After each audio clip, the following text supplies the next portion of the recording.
Hello guys, today I'm going to show you how to enable God mode in CS2 with just 2 simple steps. Let's get started. First, ensure you have the developer console enabled. If it isn't, go to settings, navigate to the game tab, scroll up until you see enable developer console and set it to yes.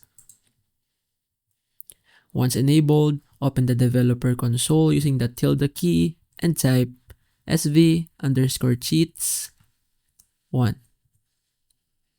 Now, the cheats are turned on. Next, to enable God mode, type the following command in the console. Buddha space 1.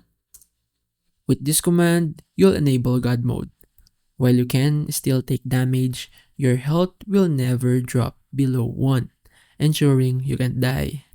To confirm that God mode is active, a red cross will appear on your screen. Unfortunately, there's no way to remove this red cross. So basically, that's all you need to do.